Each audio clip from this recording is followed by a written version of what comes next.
Topic Laurent series. Question में क्या दिया है?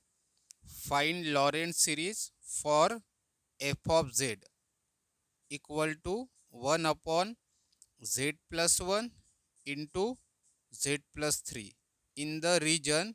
पहला रीजन दिया है हमें, इसको कैसे पढ़ेंगे? देखो,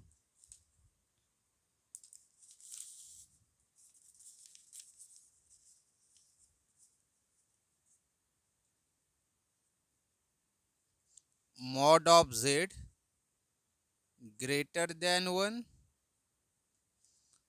एंड लेस देन 3। ठीक है, ऐसा हम इसको पढ़ सकते। मॉड ऑफ जेड, अब ये जिसके तरफ रहा ना वो बड़ा होता है, वो ग्रेटर होता है। तो ये अभी मॉड ऑफ जेड की तरफ है ना, इसीलिए मैंने क्या पढ़ा? Mod of Z greater than 1। अब ये 3 के तरफ है, यानी 3 बड़ा है, और ये जिसके तरफ रहता वो छोटा रहता। तो mod of Z less than 3। ठीक है, मॉड ऑफ जेड, ये मॉड ऑफ जेड की तरफ है तो ये ग्रेटर हुआ और ये लेस हुआ। तो mod of Z greater than 1 and mod of Z less than 3। ठीक है, mod of Z greater than 1 less than 3, ऐसा हम डायरेक्ट पढ़ सकते हैं। Mod of Z greater than 1 less than 3, तो ऐसे आपको पढ़ना है। अगर ऐसा लिखा रहा तो ऐसे समझने के लिए बोल रहा हूँ।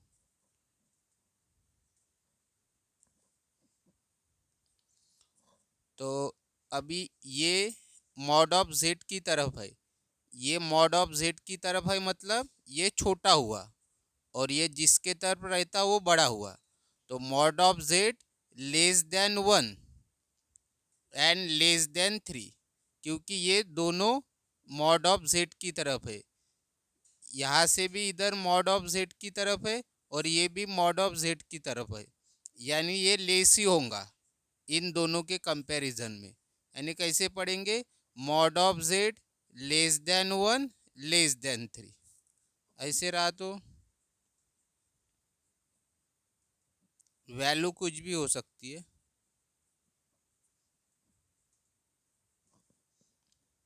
अब देखो, इधर से भी मॉड ऑफ जेड की तरफ है यानी ग्रेटर रहेगा, और इधर से भी मॉड ऑफ जेड की तरफ है यानी ग्रेटर होगा।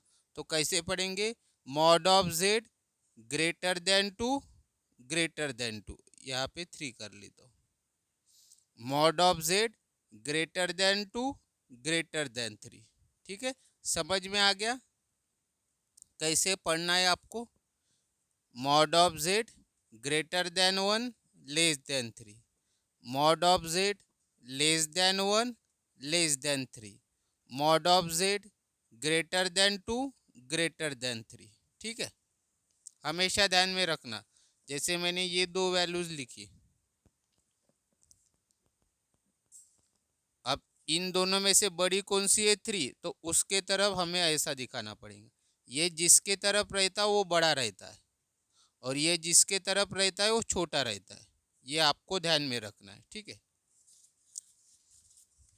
तो कैसे पढ़ेंगे? Mod of Z greater than 1 less than 3, और सेकंड रीजन क्या है? Mod of Z greater then 3। तो देखो, लॉरेंट सीरीज का क्वेश्चन हमें कैसे सॉल्व करना है। तो सबसे पहले तो आपको डिग्री निकालते आना चाहिए। तो ये जो हमें फंक्शन दिया एफ ऑफ जेड, ये हमें पता है ऊपर वाले को हम क्या बोलते हैं? न्यूमरेटर, और नीचे वाला होता है डिनोमिनेटर। तो हमें न्यूमरेटर की डिग्री निकालनी पड़ती है और डिनोमिनेटर की डिग्री निकालनी पड़ती है, उसके बाद हम आगे सॉल्व करते हैं। तो सबसे पहले तो आपको डिग्री निकालते आना चाहिए। तो चलो डिग्री कैसे निकालते ये पहले पढ़ लेते हैं। ठीक है, अब यहाँ पे मैं अच्छे से बता रहा हूँ, समझ जाओ। मैंने लिखा z+1, इसको बोला जाता है फैक्टर। ठीक है, वैल्यू कुछ भी हो सकती है, z+2 हो सकती है, z-2 हो सकती है, इसको क्या बोलते हैं हम? फैक्टर। तो देखो अभी इसकी डिग्री कैसे निकालेंगे, तो देखो जो मैं शॉर्टकट बता रहा हूँ वो ध्यान में रखना। सबसे पहले देखना z के पावर में कितना है, z के पावर में कुछ नहीं है मतलब 1 है। फिर देखना ये जो हमारा ब्रैकेट दिया है इसके पावर में कितना है, कुछ नहीं है मतलब 1। क्या देखा मैंने? z का पावर देखा और ब्रैकेट का पावर देखा। यहाँ पे जो वैल्यू रहेंगी उसका पावर नहीं देखना है, सिर्फ आपको z का पावर देखना है और ब्रैकेट का पावर देखना है। तो z का पावर भी 1 है और ब्रैकेट का पावर भी 1 है, तो इन पावर्स का करना मल्टीप्लीकेशन। कितना आएगा? 1 × 1, आंसर आएगा 1। मतलब ये जो हमारा फैक्टर है इसकी डिग्री कितनी हुई? 1। तो इस प्रकार से आपको शॉर्टकट से डिग्री निकालनी है। और जब भी आपकी डिग्री 1 रहेंगी तो उस फैक्टर को हम क्या बोलते हैं? Linear factor. अगर किसी फैक्टर की डिग्री 1 है तो उसको बोलेंगे लीनियर फैक्टर। ठीक है, फॉर एग्जाम्पल ये हमारा एक फैक्टर है। क्या देखते? z का पावर कुछ नहीं मतलब 1, ब्रैकेट का भी पावर कुछ नहीं मतलब 1, दोनों पावर का हम करते मल्टीप्लीकेशन, तो 1 × 1 कितना होगा? 1 होगा। तो 1 is a degree of this factor. ठीक है, और डिग्री 1 है मतलब कौन सा फैक्टर होगा? ये लीनियर फैक्टर। चलो और एक आगे स्टेप बढ़ते। मान लो ऐसे रहा, ऐसे रहा फॉर एग्जाम्पल। अब z का पावर कुछ नहीं है मतलब 1 और ब्रैकेट का पावर दिया है 2, दोनों का क्या करना? पावर्स का मल्टीप्लीकेशन, 1 × 2 यानी 2। तो इस फैक्टर की डिग्री कितनी हुई? 2। और डिग्री 2 रही तो उसको बोलते हम क्वाड्रेटिक फैक्टर।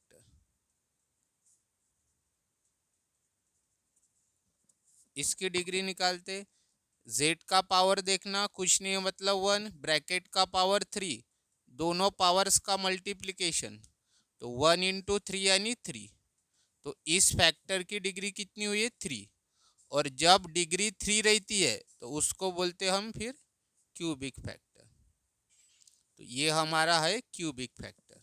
इसकी निकालते डिग्री, z का पावर 2 और ब्रैकेट का पावर कुछ नहीं मतलब 1, दोनों का करेंगे मल्टीप्लीकेशन, 2 × 1 यानी 2। तो इस फैक्टर की डिग्री कितनी है? 2।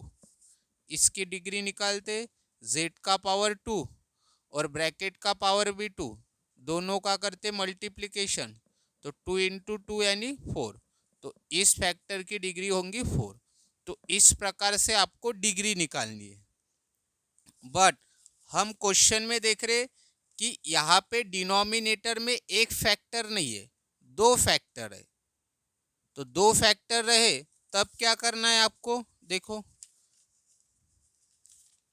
जैसे आपको दिया है z+1, z+2। ठीक है, वैल्यू कुछ भी हो सकती है, उससे फर्क नहीं पड़ता, चाहे यहाँ पे प्लस रहे या माइनस रहे, वैल्यू 2 रहे 3 रहे, कुछ फर्क नहीं पड़ता। अब देखो हमें इस पूरे की डिग्री निकालनी है।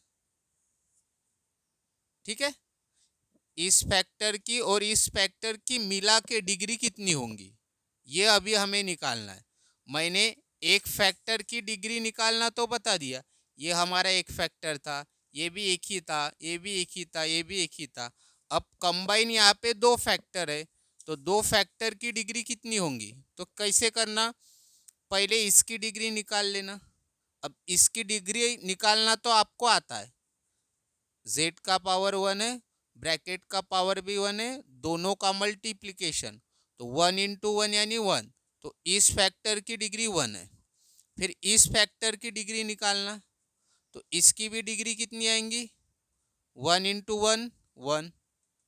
फिर उसके बाद इस फैक्टर की जो डिग्री है और इस फैक्टर की जो डिग्री है, इन दोनों का क्या करना है, एडिशन करना, और 1 + 1 कितना आएगा, 2।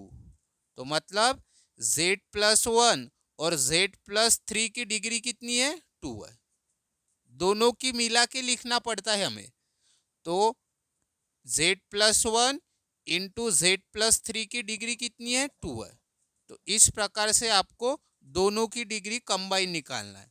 ठीक है, जैसे आपको लिख के दिया है z+1, कुछ भी रैंडम एग्जांपल ले रहा हूं।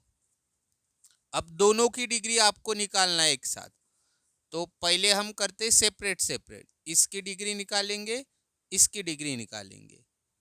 तो इसके पावर में कुछ नहीं है, मतलब 1, ब्रैकेट का पावर 2 है, तो इन दोनों का हम करते मल्टीप्लीकेशन, 1 × 2 यानी 2।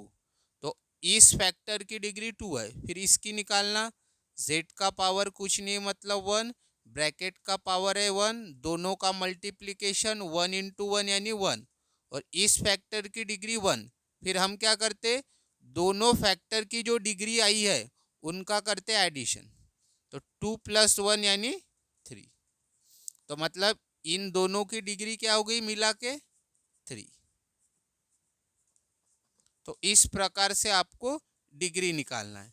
तो अभी आपको समझ में आया होगा। चलो एक दो एग्जांपल और ले लेता हूँ। जैसे ये है हमारा, अब इस पूरे की डिग्री चाहिए, तो पहले इसकी निकाल लेना, इसकी निकाल लेना, फिर डिग्री की एडिशन करना। तो z का पावर कुछ नहीं मतलब 1, ब्रैकेट का पावर क्या है 2, दोनों का मल्टीप्लीकेशन 1 × 2 यानी 2। यहाँ पे z का पावर 1, ब्रैकेट का पावर 1, दोनों का मल्टीप्लीकेशन 1 × 1 यानी 1। अब दोनों का करना एडिशन, तो आंसर आएगा 3। मतलब इनकी डिग्री कितनी है, 3 है। इसमें इसकी डिग्री पहले, फिर इसकी निकालना, z का पावर यहाँ पे ऐसा लिख लेता हूँ, यहाँ पे भी ऐसा लिख लेता हूँ। z का पावर 1, ब्रैकेट का पावर 2, दोनों की मल्टीप्लीकेशन 1 × 2 यानी 2, तो इसकी डिग्री 2। z का पावर 2, ब्रैकेट का पावर 2, दोनों का मल्टीप्लीकेशन 4, फिर दोनों डिग्री की एडिशन, तो 2 + 4 यानी 6। तो इन दोनों की डिग्री कितनी आएंगी, 6। ठीक है, क्योंकि एक साथ आपको लिखनी पड़ती है। तो आपको अभी डिग्री निकालना समझ में आया होगा, तो ठीक है। तो अभी मैं जितने भी क्वेश्चन पढ़ाऊंगा तो उसकी डिग्री आप खुद निकाल सकते हो सकता है मैं आगे नहीं बताऊंगा, क्योंकि अभी मैंने अच्छे से एक्सप्लेन कर दिया है। ठीक है, कि डिग्री आपको कैसे निकालना है। तो अभी देखो, पहले न्यूमरेटर की डिग्री निकालते। अब न्यूमरेटर में अगर कोई सिर्फ वैल्यू दी है, यहाँ पे कोई फैक्टर दिया है क्या, नहीं। फैक्टर कैसे होता है, फैक्टर के साथ z होता है। ठीक है, यहाँ पे कोई z दिख रहा है क्या आपको, सिर्फ मुझे एक वैल्यू दिख रही 1, तो ऐसे वक्त पे आपकी डिग्री क्या रहेंगी, 0। ठीक है, अगर सिर्फ आपको वैल्यू दी है, कौन सी भी वैल्यू हो सकती है, 1 2 3 4, कौन सी भी वैल्यू क्वेश्चन में दे सकते। अगर ऐसी वैल्यू दिखी तो आपको क्या लिखना है, उसकी डिग्री 0 लिखना है। ठीक है, फिर आते डिनोमिनेटर में। तो डिनोमिनेटर में हमें डिनोमिनेटर की डिग्री निकालनी पड़ेगी, तो एक साथ इनकी डिग्री निकालेंगे। तो वो तो आपको पता है, अभी मैंने पढ़ा है। पहले इसकी डिग्री निकाल लेते, फिर इसकी निकाल लेते, फिर दोनों का एडिशन। इसकी डिग्री हमें पता है 1 आती है, इसकी भी डिग्री 1 आती है, फिर दोनों का करते हम एडिशन, तो 1 + 1 यानी 2। तो ये जो डिनोमिनेटर है इसकी डिग्री कितनी आई, 2। तो हर क्वेश्चन में आपको ऐसे ही करना है, न्यूमरेटर की डिग्री निकालो और डिनोमिनेटर की डिग्री निकालो। हर क्वेश्चन में आपको करना है, और मैंने अच्छे से बता दिया है कैसे आपको डिग्री निकालनी है। फिर क्या लिखना, अब दोनों में से डिग्री कौन सी बड़ी है, डिनोमिनेटर की डिग्री बड़ी है, तो वही मैंने लिखा as degree of denominator greater than, क्योंकि आपको पता है ये जिसके तरफ रहता है वो ग्रेटर रहता है, क्योंकि हमारी ग्रेटर डिग्री कौन सी है, डिनोमिनेटर की, इसलिए degree of denominator greater then degree of denominator. और जब भी डिग्री ऑफ डिनोमिनेटर ज़्यादा रहेंगी किससे, डिग्री ऑफ न्यूमरेटर से, तो आपको पार्शियल फ्रैक्शन मेथड से सॉल्व करना है। जब भी डिग्री ऑफ डिनोमिनेटर बड़ी रहेंगी और डिग्री ऑफ न्यूमरेटर छोटी रहेंगी तो किस मेथड से सॉल्व करेंगे हम, पार्शियल फ्रैक्शन मेथड से हम सॉल्व करने वाले। तो देखो पार्शियल फ्रैक्शन मेथड से कैसे करना है, तो जो आपको क्वेश्चन में फंक्शन दिया है वो फिर से मैंने यहाँ पे लिख लिया। अब देखो यहाँ से आपको कैसे प्रोसीड करना है आगे, तो ये जो हमारा एफ ऑफ जेड है उसको फिर से यहाँ पे लिख लेना। अब हमें पता है ये हमारा कौन सा फैक्टर बताया था मैंने, इसकी डिग्री 1 है और इसकी भी डिग्री 1 है। डिग्री 1 है मतलब कौन सा फैक्टर बोला था, लीनियर फैक्टर। इसकी भी डिग्री 1 है मतलब लीनियर फैक्टर। तो आपके पास दो लीनियर फैक्टर है डिनोमिनेटर में, तो कैसे प्रोसीड करेंगे, देखो इक्वल टू लिखना ए अपॉन ये फर्स्ट लीनियर फैक्टर लिखना plus B upon second linear factor लिखना, ठीक है। और तीसरा भी लीनियर फैक्टर रहता तो फिर प्लस लिखते, सी अपॉन थर्ड लीनियर फैक्टर लिखते, ठीक है। अगर आपके पास दो लीनियर फैक्टर है तो कैसे आपको लिखना है, A upon first linear factor plus B upon second linear factor. हर क्वेश्चन के लिए मैं बता रहा हूँ, जब भी आपके पास दो लीनियर फैक्टर रहेंगे तो A upon first linear factor plus B upon second linear factor. फिर आगे कैसे प्रोसीड करना है, इसको एज इट इज लिखना, यहाँ पे इक्वल टू लिखना, फिर क्रॉस मल्टीप्लिकेशन करना, ए का मल्टीप्लिकेशन इसके साथ करना और बी का मल्टीप्लिकेशन इसके साथ करना हमेशा। तो a इंटू जेड प्लस 3 लिखा मैंने, फिर प्लस देना b इंटू जेड प्लस 1 और डिवाइड में इन दोनों का multiplication z plus 1 into Z plus 3। यहाँ तक आने के बाद ये हमारी लेफ्ट हैंड साइड है और ये हमारी राइट हैंड साइड है, तो दोनों साइड का डिनोमिनेटर देखो सेम है। यहाँ पे भी z plus 1 into Z plus 3 है, यहाँ पे भी z plus 1 into Z plus 3 है, तो ये कैंसल हो जाएंगे, ठीक है। फिर उसके बाद बचा क्या, यहाँ पे 1 बचा equal to A Z plus 3 plus B Z plus 1, ये डिनोमिनेटर तो कैंसिल हो गया, ठीक है। इसको देना इक्वेशन 1, इसको देना इक्वेशन ए। अब देखो आपको क्या करना है, अब ए के साथ जो फैक्टर है ना उसको लिखना, प्रोसीजर आपको ध्यान में रखना है, ठीक है। ए के साथ जो फैक्टर दिया है उसको लिखना यहाँ पे, ए के साथ कौन सा फैक्टर है मल्टीप्लाई में, z प्लस 3, इसको इक्वेट करना जीरो से हमेशा। ये हर क्वेश्चन की प्रोसीजर बता रहा हूँ, ऐसे समझो। जब भी आपको ऐसे आएगा फिर क्या करना है, ए के साथ जो भी फैक्टर है मल्टीप्लाई में उसको लिख लेना और इक्वल टू जीरो करना। फिर आपको क्या करना है, अब ये तो एक ज़्यादा की स्टेप हो गई, z की वैल्यू निकालना है। तो जैसे ये प्लस 3 है, अब ये जब राइट हैंड साइड में जाएगा तो -3 हो जाएगा। आपको पता है अगर कोई भी इधर के साइड है प्लस में, जब इधर जाएगा तो माइनस होता है, और इधर माइनस में है इधर जाएगा तो प्लस होगा। ये बेसिक मैथ्स आपको पता है। तो हमें तो z की वैल्यू चाहिए, तो z को यहाँ पे ही रहने दो लेफ्ट हैंड साइड में, इस +3 को राइट हैंड साइड में भेज देना। तो +3 है लेफ्ट हैंड साइड में, राइट हैंड साइड में जाएगा तो -3 हो जाएगा। तो ये 0 का तो कुछ मतलब नहीं है, फिर भी मैंने लिख लिया। और ये +3 था, इधर गया तो -3 होगा, और 0 -3 यानी -3। तो z की वैल्यू हमें मिल गई। अगर मान लो ऐसे होता z -3 = 0, तो हमें तो z की वैल्यू चाहिए। तो z इक्वल टू, ये -3 है, इधर इधर साइड जाएगा तो +3 हो जाएगा, तो 0 + 3, तो z की वैल्यू आएंगी 3। ठीक है, इस प्रकार से आपको सॉल्व करना है।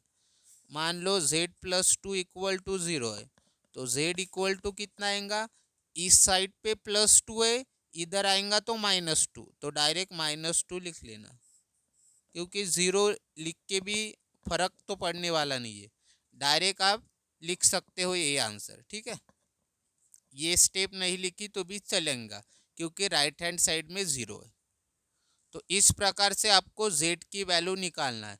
फिर ये जो z की वैल्यू है, यह कहाँ पे पुट करना है, इस इक्वेशन 1 में। तो जहाँ जहाँ z है ना, वहाँ वहाँ -3 पुट करना। तो 1 as it is equal to a as it is, z की जगह -3 +3 प्लस b, z की जगह -3 +1। इसको अभी सॉल्व करेंगे, देखो कैसे करना है। 1 as it is equal to a -3 + 3 0, plus b as it is -3 + 1 -2। अब हमें पता है 1 इक्वल a इंटू 0 तो 0 ही होगा, 0 को किसी से भी मल्टीप्लाई करो 0 ही आएगा। फिर हमें पता है b इंटू -2 कितना होगा, -2b। ठीक है, b इंटू -2 यानी -2b, ये आपको पता है, सिंपल है ना। फिर इसके बाद 1 as it is equal to 0 -2b यानी -2b। अब यहाँ पे हमें ये b की वैल्यू निकालना है। तो देखो यहाँ तक आने के बाद डायरेक्ट आप कैल्सी में भी डाल सकते हो। कैसे, 1 डालना इक्वल टू कैसे आता है इस कैल्सी में, अल्फा और ये वाली बटन, फिर -2, और जो वैल्यू निकालना है जिसकी, उसके जगह x डालना। तो x कैसे आएगा, अल्फा और ये वाली बटन। फिर आपको क्या करना है, शिफ्ट, ये सॉल्व और ये इक्वल टू। तो देखो आपको आंसर मिल जाएगा। पॉइंट में लिखने की जरूरत नहीं है, ठीक है, पॉइंट में मत लिखना।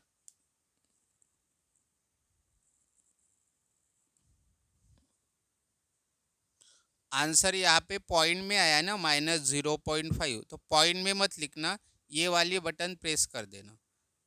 पहले इक्वल टू दबाना, फिर ऐसे आने के बाद ये बटन प्रेस करना। तो क्या आया, -1/2। पॉइंट में आंसर मत लिखना, -1/2, मतलब b की वैल्यू क्या आई, -1/2।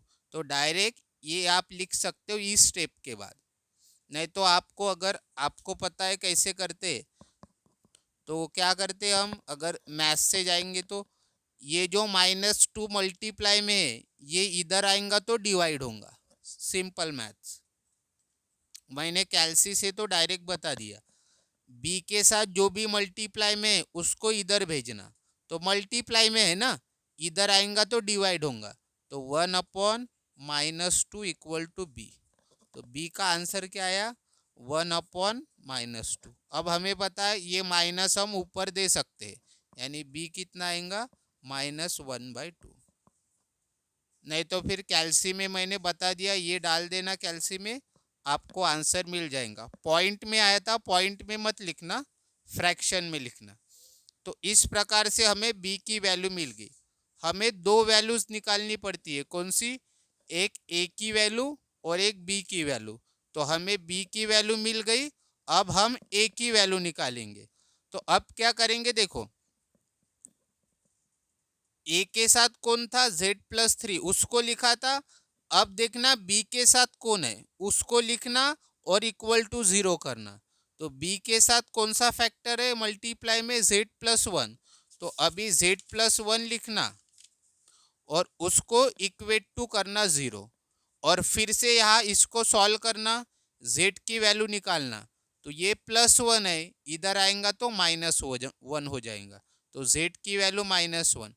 जैसे ये वैल्यू मिली तो हम क्या करते थे, जैसे यहाँ पे जेड की वैल्यू मिली तो कहाँ पे पुट किया था, इक्वेशन 1 में, तो फिर से वही करना है। ये जो हमें नई जेड की वैल्यू मिली है इसको इक्वेशन 1 में ही पुट करना। तो दो जगह पे आपको जेड दिख रहा, तो दोनों जगह पे आपको -1 लिखना है, बाकी एज इट इज। तो दो जगह पे -1 लिखा, बाकी एज इट इज। फिर सेम इसको भी वैसे ही सॉल्व करना। 1 इक्वल टू ए -1 + 3 यानी 2 प्लस 0 -1 + 1 0 1 as it is. A into 2 यानी 2a प्लस बी इंटू 0 यानी 0 हो जाएगा, तो 1 इक्वल टू 2a आया। इसको भी कैल्सी में डाल सकते हो। कैसे करेंगे, 1 फिर इक्वल टू फिर 2, जिसकी वैल्यू निकालनी है उसकी जगह x, तो अल्फा ए वाली बटन, और फिर करते हम शिफ्ट सॉल्व इक्वल टू। फिर से पॉइंट में आया तो एक बार इक्वल टू दबाना, जैसे ऐसे लिख के आया सॉल्व फॉर x, और वैल्यू आएंगी ये x की 0.5, तो ये बटन दबा देना, तो ये आपको फ्रैक्शन में दिखा देगा। तो 1/2 तो हमें मिल गई, क्योंकि हमने कैल्सी में ए की जगह ही डाला था ना x, तो x मतलब ए की वैल्यू हमें मिल गई, क्या आई 1/2।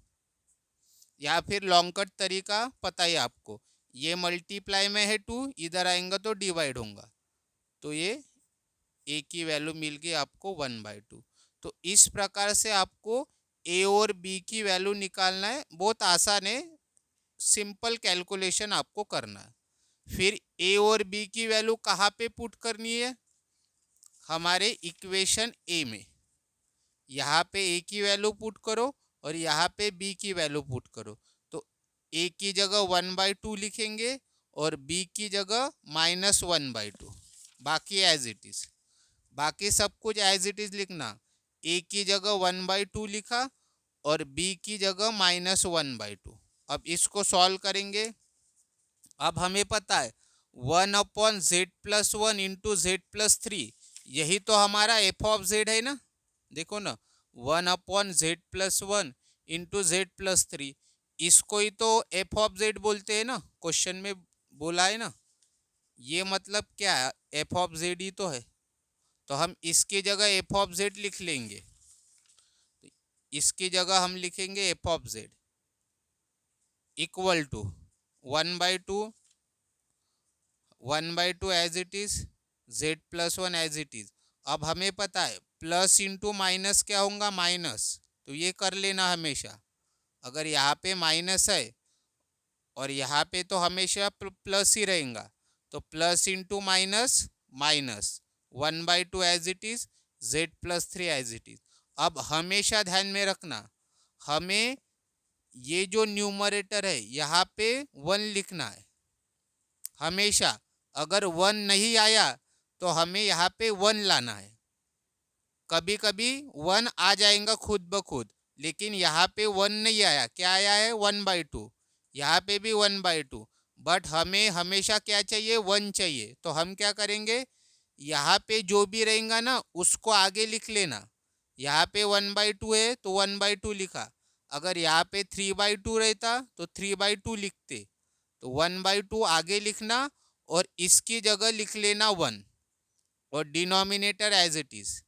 यहाँ पे भी same minus sign as it is लिखना, और यहाँ पे न्यूमरेटर में जो भी है उसको आगे लिख लेना, और इसकी जगह पे 1 आएगा और डिनोमिनेटर एज इट इज। हर क्वेश्चन में आपको करना है। अगर यहाँ पे 1 नहीं आया तो जो भी आएगा 1 के अलावा उसको आगे लिखो, जो भी आएगा 1 के अलावा उसको आगे लिखो, और उनकी जगह 1 लिख लो, बाकी एज इट इज। तो यहाँ तक आपको करना है अच्छे से, f(z) तक। फिर इसके आगे इन रीजन की मदद से हम सॉल्व करेंगे। तो यहाँ तक आपको हर क्वेश्चन में करना है, ठीक है, f(z) तक। तो प्रोसीजर यही रहेंगी, ए की वैल्यू निकालो, बी की वैल्यू निकालो, ठीक है। तो समझ में आ गई होंगी प्रोसीजर। अब आगे देखो कैसे सॉल्व करना है।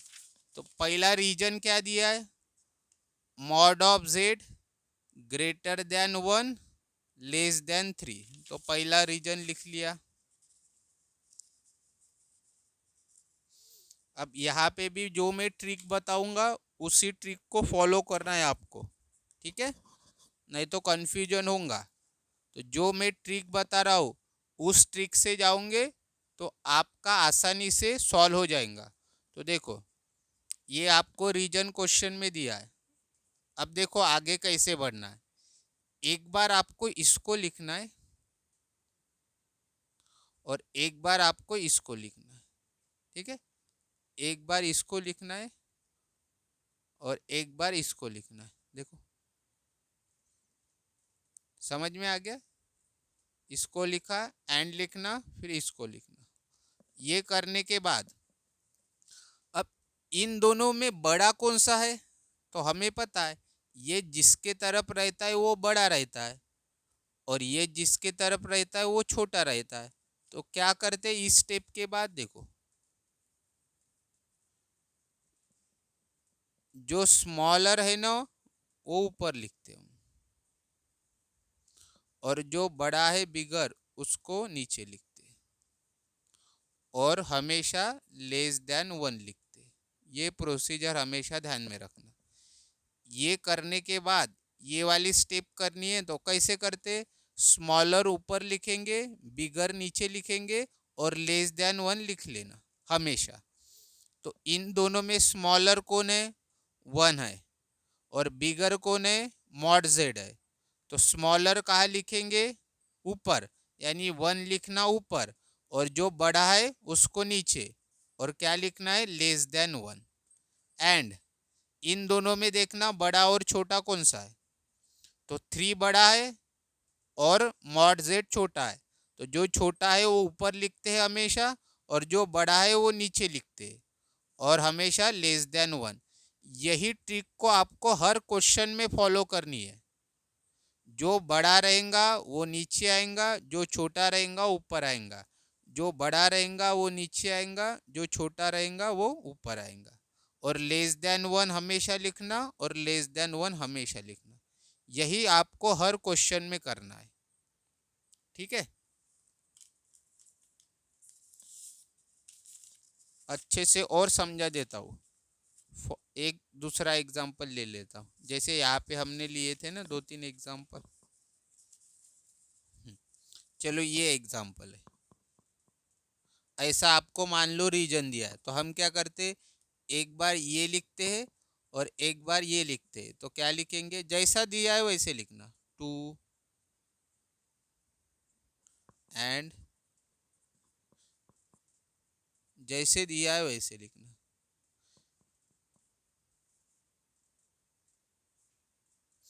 फिर दोनों में से बड़ा और छोटा हम देखते हैं।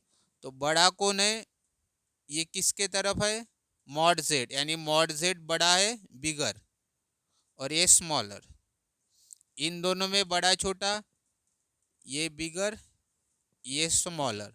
तो जो स्मॉल है वो ऊपर लिखते हैं हम, यानी 2, और जो बड़ा है वो नीचे। जो स्मॉल है उसको ऊपर लिखते और जो बड़ा है वो नीचे। और यहाँ पे भी लेस देन 1, यहाँ पे भी। समझ में आ गया। और एक आधे एग्जांपल देख लेते, चलो इसको देख लेते। तो एक बार हम ये लिखते और एक बार ये लिखते।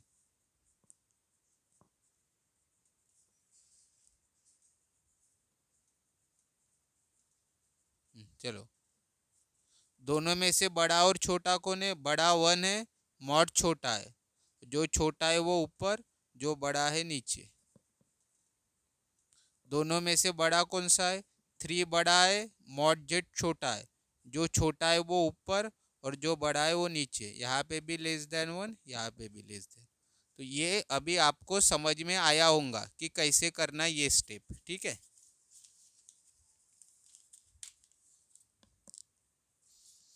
अब देखो आगे कैसे बढ़ेंगे। यहाँ तक तो आपको समझ में आ गया। जैसे ये स्टेप आपकी हो गई, उसके बाद आपको हमेशा क्या करना है, ये जो हमने एफ ऑफ जेड निकाला है ना, इसको लिखना है फिर से एज इट इज। ठीक है। अब देखो फिर से आपको कुछ बातें ध्यान में रखनी पड़ेंगी, हर क्वेश्चन के लिए है ये। जैसे आपने एफ ऑफ जेड लिखा, फिर हमें क्या करना पड़ता है, ये जो हमारे फैक्टर है ना डिनोमिनेटर में, एक हमारा z+1 है, एक हमारा z+3 है, तो इस फैक्टर से भी कॉमन निकालेंगे और इस फैक्टर से भी कॉमन निकालेंगे। अब कॉमन क्या निकालते हैं, ये जो यहाँ पे डिनोमिनेटर में है ना, जिसको हमने बोला था ये बड़ी वैल्यू है, ये बड़ा है, तो ये हमें कॉमन निकालना है। कहाँ से, एक z+1 से कॉमन निकलेगा, एक z+3 से कॉमन निकलेगा, क्योंकि दो है ना हमारे पास और फैक्टर भी दो है, तो एक यहाँ से कॉमन निकालेंगे, एक यहाँ से कॉमन निकालेंगे। तो किसको कॉमन निकालते हमेशा, जो भी डिवाइड में रहेगा यहाँ पे डिनोमिनेटर में उसको। जैसे ये जो एग्जांपल मैंने समझा है, तो जैसे ये कॉमन निकालेंगे जो डिनोमिनेटर में है, ये कॉमन निकालेंगे जो डिनोमिनेटर में। कहाँ से कॉमन निकालेंगे, जो आपको फैक्टर दिया रहेगा वहाँ से कॉमन निकालेंगे। तो यहाँ पे हमारा फैक्टर कौन सा है, एक है हमारा z+1, ये हमारा फैक्टर है जिसको हम लीनियर फैक्टर बोलते, और ये दूसरा लीनियर फैक्टर। तो इस फैक्टर से कॉमन निकालना है। अब आप बोलोगे सर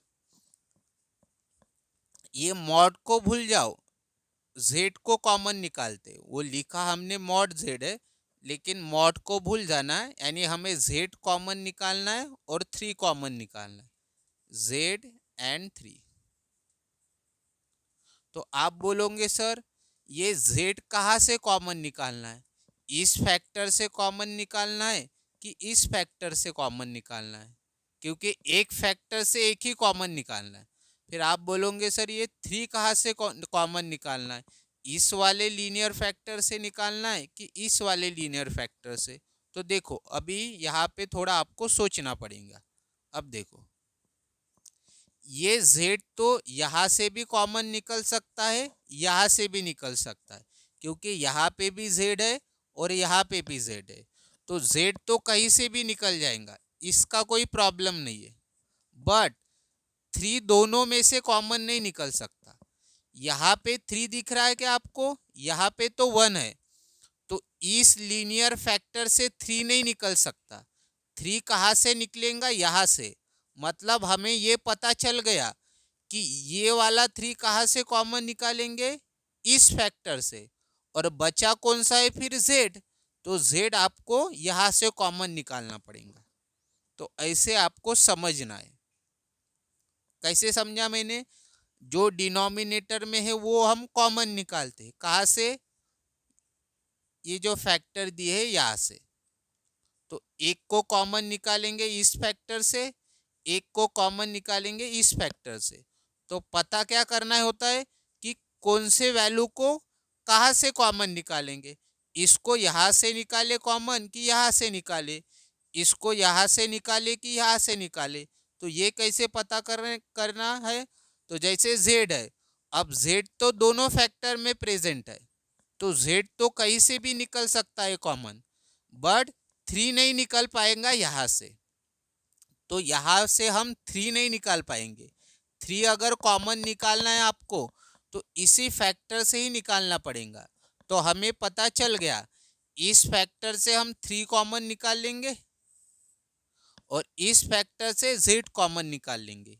ये ऐसे आपको पता करना है, क्योंकि यहाँ से हम दोनों कॉमन नहीं निकाल सकते, एक यहाँ से निकालना है, एक यहाँ से निकालना, और कौन सा कहाँ से निकलना है ये मैंने बता दिया कैसे आपको डिसाइड करना है।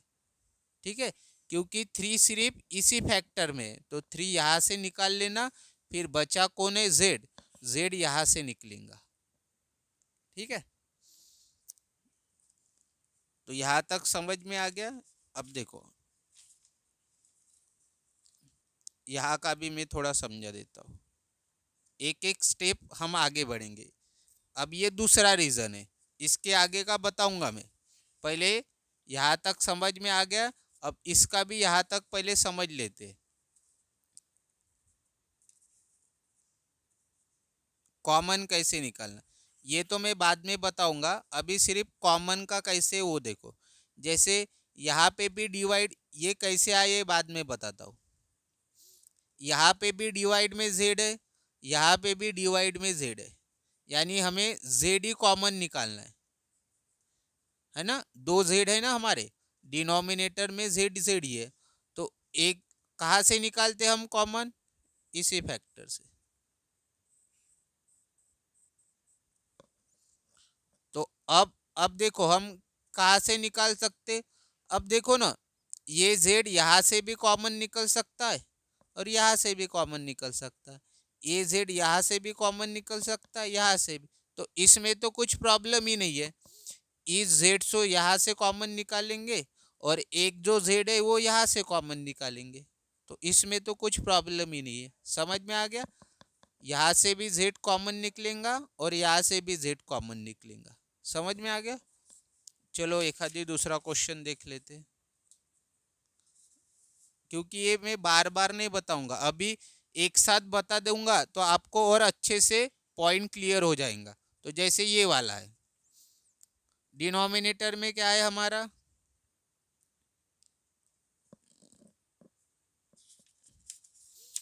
इसकी जगह थोड़ा सा और दूसरा बता देता हूँ, नहीं तो कंफ्यूजन होगा।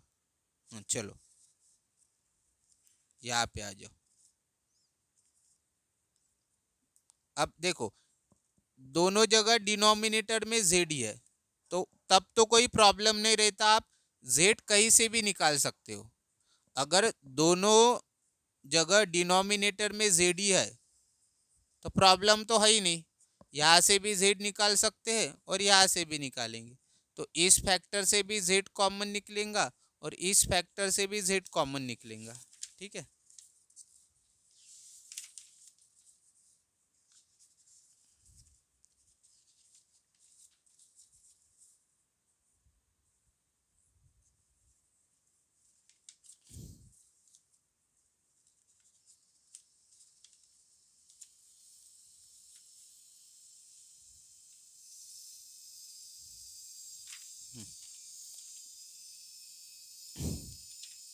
तो आपको समझ में आ गया कि कैसे आपको कॉमन निकालना है।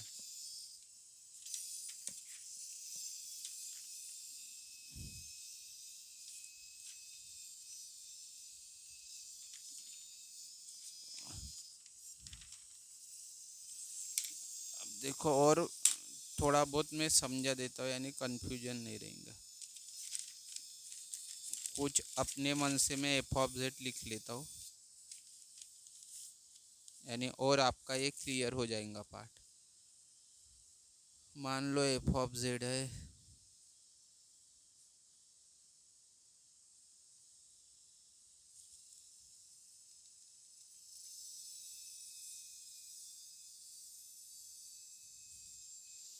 और आपके पास है 1/, ऐसे समझने के लिए रैंडम एग्जांपल ले रहा हूँ।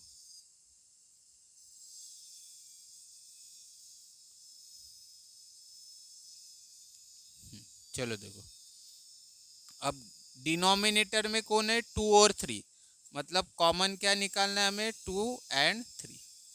कहाँ से, ये वाले जो फैक्टर रहते, यहाँ से एक को निकालेंगे, यहाँ से एक को निकालेंगे।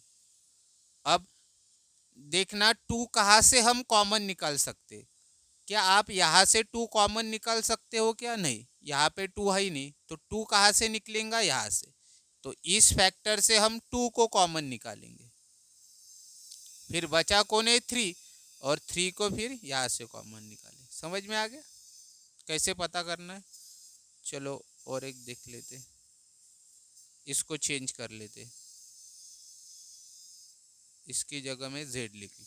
अभी हमें क्या क्या कॉमन निकालना है, डिनोमिनेटर में z है और 3 है, तो z कॉमन निकालना है और 3 कॉमन निकालना है। ठीक है, तो अभी देखो z तो कहीं से भी निकल सकता है, क्योंकि z यहाँ पे भी है और z यहाँ पे भी है, और दूसरा कौन है, 3। तो 3 कहाँ से निकल सकता है कॉमन, यहाँ से निकलेगा क्या 3, नहीं, 3 यहाँ पे है तो इसी फैक्टर से 3 निकलेगा, तो जो बचा हुआ है वो इस फैक्टर से निकालना पड़ेगा। समझ में आया? चलो और इसको चेंज कर लेते हैं।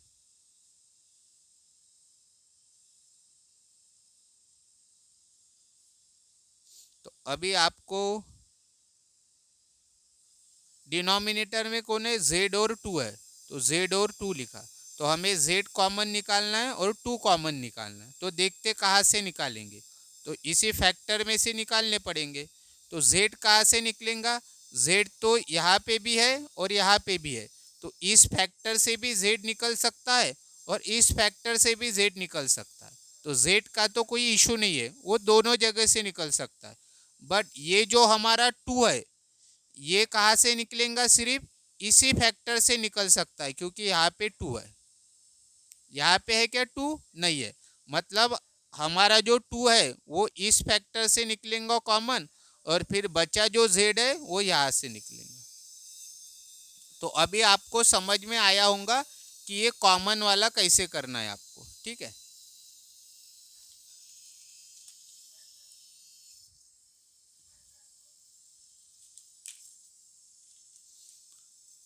तो चलो यहाँ तक तो हम आ गए थे, ये स्टेप तक हमारा हो गया था कि हमने पता कर लिया था कि z हम यहाँ से कॉमन निकालेंगे और 3 हम यहाँ से कॉमन निकालेंगे। तो देखो कॉमन कैसे निकालते, जैसे मैं शॉर्टकट बताऊंगा वही आपको फॉलो करना है, तो आसान जाएगा, ठीक है। 1/2 एज इट इज लिखना, ऊपर का 1 भी एज इट इज लिखना। अब देखो इस फैक्टर से क्या कॉमन निकालना है, z कॉमन निकालना है। तो देखो ब्रैकेट के बाहर z लिख लेना, जो आपको कॉमन निकालना है उसको ब्रैकेट के बाहर लिख लेना। फिर क्या करना, इसके डिवाइड में भी जो कॉमन निकाला वो लिखना, प्लस इसके डिवाइड में भी जो कॉमन निकाला वो लिखना। तो कॉमन क्या निकाला है, z, तो इसके डिवाइड में भी z आएगा और इसके डिवाइड में भी z आएगा। ट्रिक फॉलो करो, -1/2, 1 एज इट इज। फिर इस फैक्टर से क्या कॉमन निकलने वाला है, 3, तो 3 को लिख लेते हम बाहर ब्रैकेट के अंदर। जो कॉमन निकाला वो इसके डिवाइड में भी लिखना और इसके डिवाइड में भी लिखना। हर क्वेश्चन में आपको करना है, ये देखो इसमें भी देखो यहाँ से क्या कॉमन निकलने वाला है, z, और यहाँ से भी z। तो 1/2 as it is, 1 as it is. तो यहाँ से हम z कॉमन निकाल रहे, तो जो कॉमन निकाल रहे वो हम लिखते हैं, और इसके डिवाइड में भी जो कॉमन निकाला वो लिखेंगे, और इसके डिवाइड में भी जो हमने कॉमन निकाला वो लिखेंगे। -1/2 as it is, 1 as it is. यहाँ से भी क्या कॉमन निकाल रहे, z, तो ब्रैकेट के बाहर लिखा z, फिर इसके डिवाइड में भी z लिखना, इसके डिवाइड में भी z लिखना। हर क्वेश्चन में आपको करना है, ठीक है। तो ये छोटी छोटी बातें लिख लो। फिर इसके आगे देखो ये स्टेप हो गई, इसके आगे की 1/2 as it is, 1 as it is, ये भी एज इट इज। पर हमें पता है z/z, इसकी जगह क्या आ जाएगा, 1, कैंसिल हो जाएगा ना, 1 आ जाएगा, plus 1/z as it is, ये एज इट इज, बाकी सब कुछ एज इट इज, z/3, हाँ 3/3 कैंसल, उसकी जगह 1। हमें पता है ना 3/3 का आंसर 1 होता है ना, z/z यानी 1, ये कैंसिल हो जाते हैं, तो उसका आंसर हम 1 लिखते। यहाँ तक भी हो गया। अब देखो क्या करना है, इस ब्रैकेट के बाहर जो रहेगा ना इसको हमेशा आगे लिख लेना है, ठीक है। ये जो हमारा ब्रैकेट है इसके बाजू में कौन है, बाहर z है, तो इस z को z रहे या कोई भी वैल्यू रहे उसको आगे लिख लेना। ये जो हमारा ब्रैकेट है ना इसके बाहर लिख लेना। अब देखो ये z डिनोमिनेटर में है, ये ऊपर का न्यूमरेटर रहता है और ये डिनोमिनेटर में रहता है, तो ये z डिनोमिनेटर में है, तो इस ब्रैकेट के बाहर ये जो डिनोमिनेटर में 2 है ना उसके बाजू में ये जेड आएगा मल्टीप्लाई में। ठीक है, ये तो बेसिक मैथ्स आपको पता होगा। तो ये 1/2, ठीक है। और ये जो जेड है डिनोमिनेटर में, इस ब्रैकेट के बाहर ये जो डिनोमिनेटर में 2 है ना, उसके साथ मल्टीप्लाई में लिख लेना, ऊपर मत लिखना, क्योंकि ये ऊपर है क्या, नहीं है। अगर ये जेड ऊपर रहता तो इस 1 के साथ लिखते, बट जेड नीचे है डिनोमिनेटर में, तो डिनोमिनेटर में लिखना 2 के साथ। फिर यहाँ पे बचा क्या, 1, और ये as it is, minus as it is, 1 as it is, 2 as it is. ये 3 कहाँ पे आया, जो कॉन्सेप्ट यहाँ पे लगाया था वही यहाँ पे लगाएंगे। तो ब्रैकेट के बाहर कौन है, 3, डिनोमिनेटर में है, तो ये आएगा इस ब्रैकेट के बाहर 2 के पास मल्टीप्लाई में, मल्टीप्लाई में आएगा। ठीक है, ये आपको पता है, बाकी सब कुछ एज इट इज। फिर 1/2z, तो 2 इंटू जेड तो 2 ही होगा ना। अरे ये 2 इंटू जेड है ना, ये जो यहाँ पे आया 2 इंटू जेड है ना, तो 2 इंटू जेड यानी 2z ही होगा, बाकी एज इट इज लिखना। 2 इंटू 3 यानी 6, बाकी एज इट इज। तो ऐसे आपको करना। अब आगे देखो क्या करेंगे, 1/2z एज इट इज। अब ये जो डिनोमिनेटर है, ये इसको लेके जाना न्यूमरेटर में, तो क्या होगा, 1 तो रहेगा एज इट इज, इनटू ये हम ऊपर लेके जाएंगे। तो जब न्यूमरेटर को ऊपर लेके जाते हैं ना, तो वो इनवर्स हो जाता है। कैसे, अब देखो, इसके पावर में कुछ नहीं, मतलब 1 है, तो ये जब ऊपर जाता है ना तो -1 हो जाता है, यानी 1 प्लस 1/z। और यहाँ पे 1 था तो ऊपर जाएगा तो -1, क्योंकि ये 1 लिखते नहीं है हम, क्योंकि पता है सबको 1 ही है। तो ये जब ऊपर जाएगा ना, तो ये +1 था तो -1 हो जाता है। और 1 इंटू एनीथिंग तो यही होगा, 1 के साथ किसी को भी मल्टीप्लाई करो कुछ फर्क नहीं पड़ता, इसीलिए मैंने ये डायरेक्ट लिखा है। ये 1 लिखने की जरूरत नहीं है, क्योंकि 1 से मल्टीप्लाई करने से कुछ फर्क नहीं पड़ेगा। तो बाकी आपको एज इट इज लिखना है, इसको लेके जाना है ऊपर, सिर्फ आपको इनवर्स लिख लेना है इस ब्रैकेट के ऊपर। यहाँ पे भी सेम दोनों जगह करना पड़ता है, इसको भी लेके जाना ऊपर, तो 1 प्लस z/3 और ब्रैकेट के ऊपर -1 यानी इनवर्स। अब देखो यहाँ तक आने के बाद अभी आपको दो में से एक फॉर्मूला यूज करना पड़ता है, या तो ये फॉर्मूला यूज करेंगे या फिर ये फॉर्मूला यूज करेंगे। तो कौन सा फॉर्मूला यूज करेंगे, देखो या इस पर अप्लाई करना है, ये जो इनवर्स है ना, इस पर फॉर्मूला अप्लाई करना है और इस पर एक फॉर्मूला अप्लाई करना है। अब कौन सा फॉर्मूला अप्लाई करेंगे, एक फॉर्मूला है हमारा 1 प्लस एक्स और उसका इनवर्स, एक है 1 माइनस एक्स उसका इनवर्स। लाइन चली गई।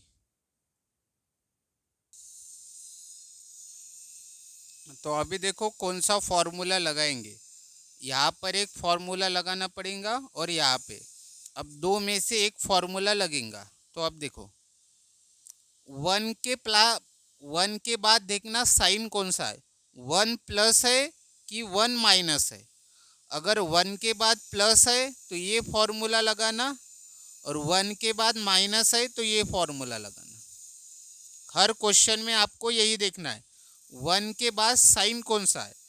1 के बाद अगर प्लस दिखा तो ये फॉर्मूला, क्योंकि यहाँ पे 1 के बाद प्लस है, और 1 के बाद अगर माइनस रहा तो ये फॉर्मूला लगेगा।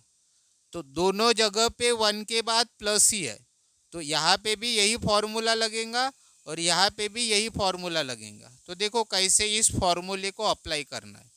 तो सबसे पहले देखो कंपेयर कर लेना, 1 है 1 है, प्लस है। अब x की जगह क्या है यहाँ पे 1/z, यानी x की जगह क्या है यहाँ पे 1/z। तो इससे क्या पता चला, फॉर्मूले में जहां जहां एक्स है ना, वहां वहां आपको 1/z लिखना है।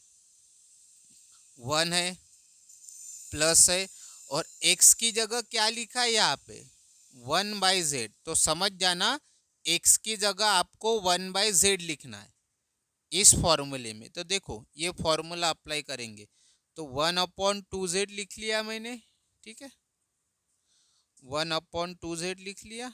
अब देखो यहाँ पे ये फॉर्मूला अप्लाई करेंगे तो यहाँ से स्टार्ट करना। तो सबसे पहले क्या है, 1 लिख लेना, माइनस लिख लेना। एक्स की जगह क्या लिखना है हमें, 1/z। तो एक्स की जगह 1/z प्लस एक्स की जगह 1/z और स्क्वायर है तो ब्रैकेट का स्क्वायर माइनस एक्स की जगह 1/z ब्रैकेट का cube plus and so on, ऐसे आगे बढ़ते जाएंगे तो उतना क्यूब तक लिख लेना, ठीक है।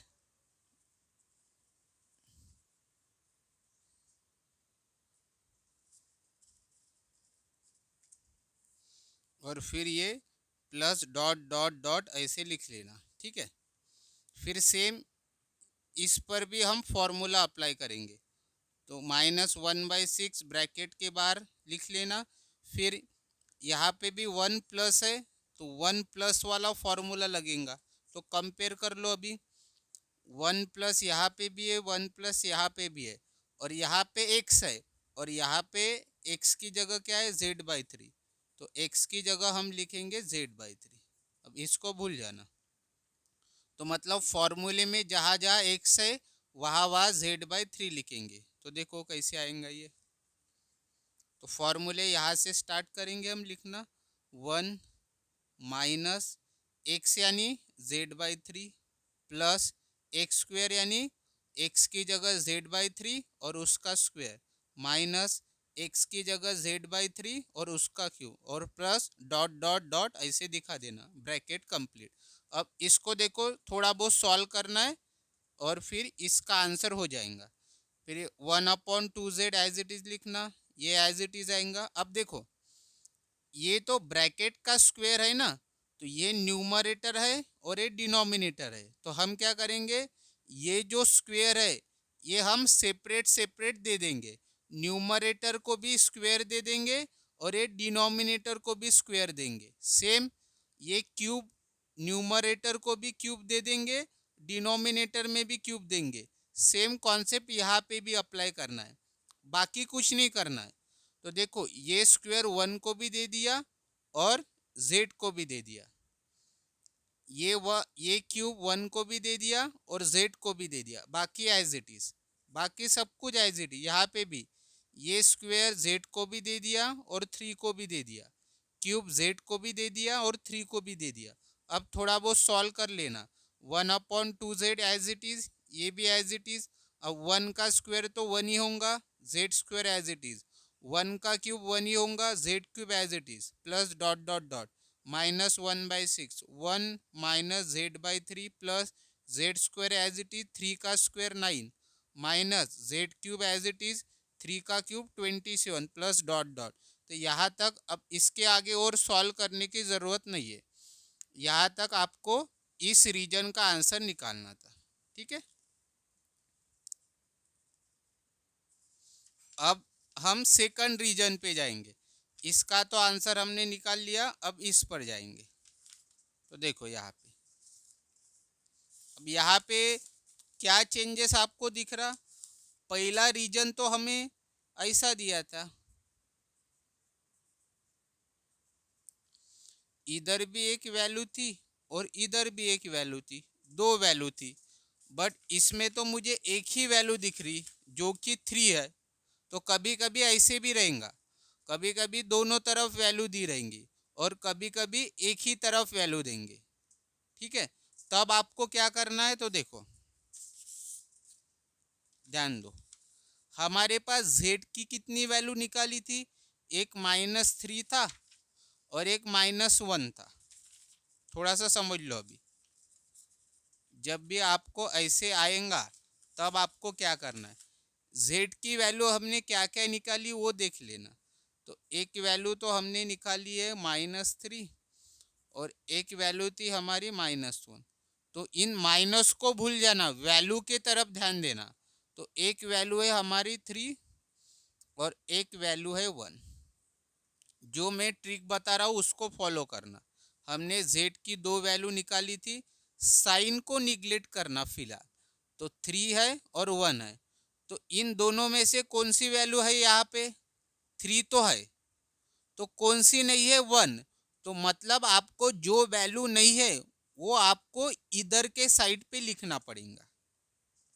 समझ में आ गया? ठीक है, मतलब ये जो ऐसा लिखा है ना उन्होंने, तो हमें पता इधर भी वैल्यू चाहिए, तो वो कौन सी वैल्यू रहेंगी? तो हमारे पास 3 और 1 है, तो 3 तो ऑलरेडी है, तो कौन सी वैल्यू नहीं है? तो 1 नहीं है, तो यहाँ पे 1 लिखना पड़ेगा। और जैसा यहाँ पे एरो है ना, सेम एरो यहाँ पे दे देना। ठीक है, अब ये हमारा पहले जैसे हो गया, जैसा हमारा फर्स्ट वाला रीजन था ना,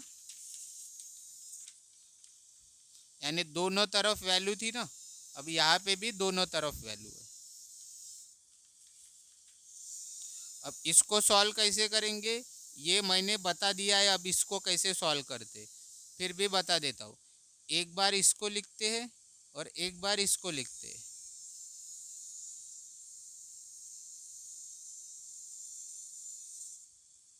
फिर हम क्या देखते, दोनों में से बड़ा और छोटा कौन है?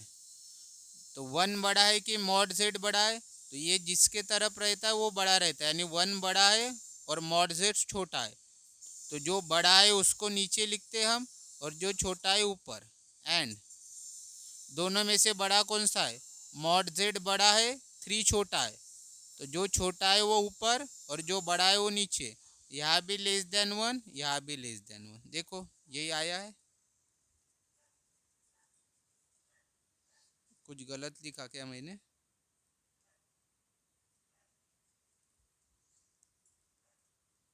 हाँ, यहाँ पे देखो एक मिस्टेक क्या हुई, इसके अपोजिट यहाँ पे साइन देना है।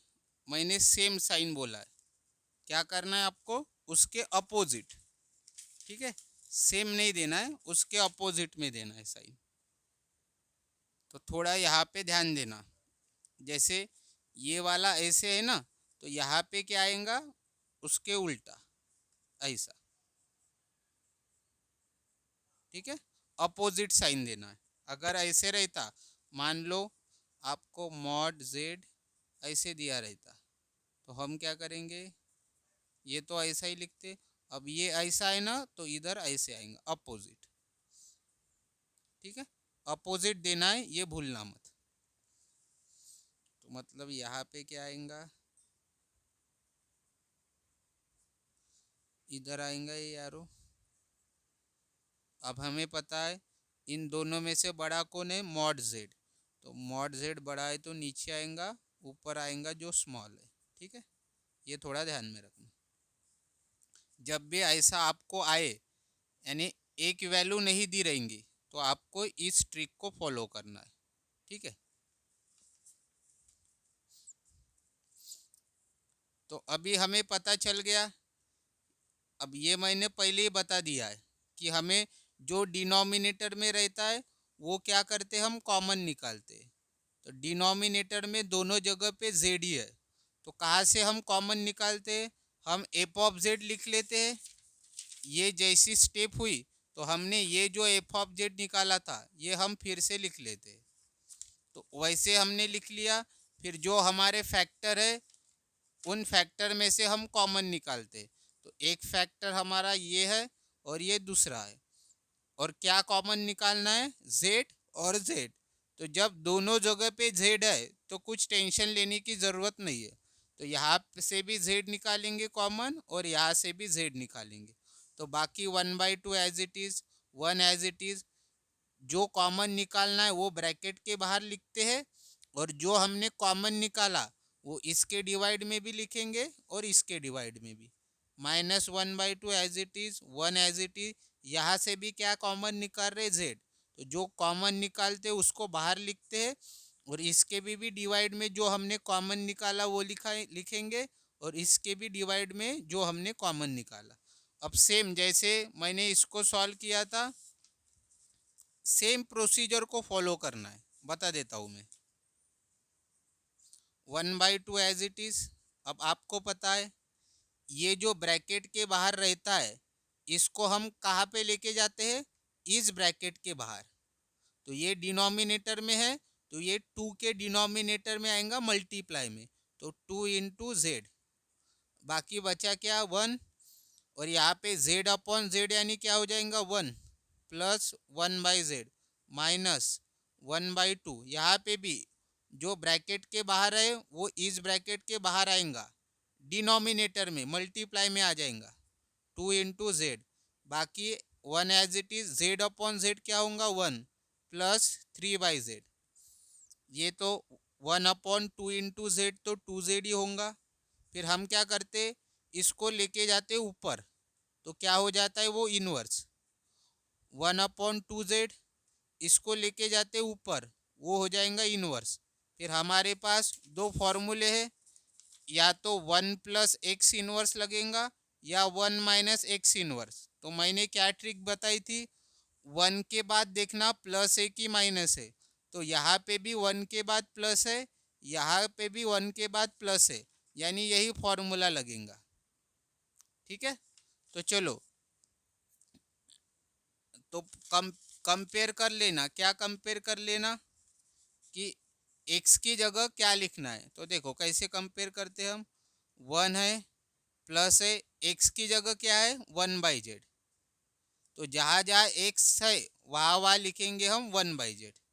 ठीक है, तो देखो 1/2z एज इट इज, यहाँ पे फॉर्मूला अप्लाई करो, यहाँ से चालू करते हैं हम 1 माइनस एक्स की जगह क्या लिखना है 1/z प्लस एक्स स्क्वेयर यानी 1/z का स्क्वेयर माइनस एक्स यानी 1/z और cube as it is plus dot dot dot, फिर ये minus 1/2z as it is, यहाँ पे भी फॉर्मूला अप्लाई करेंगे यही वाला।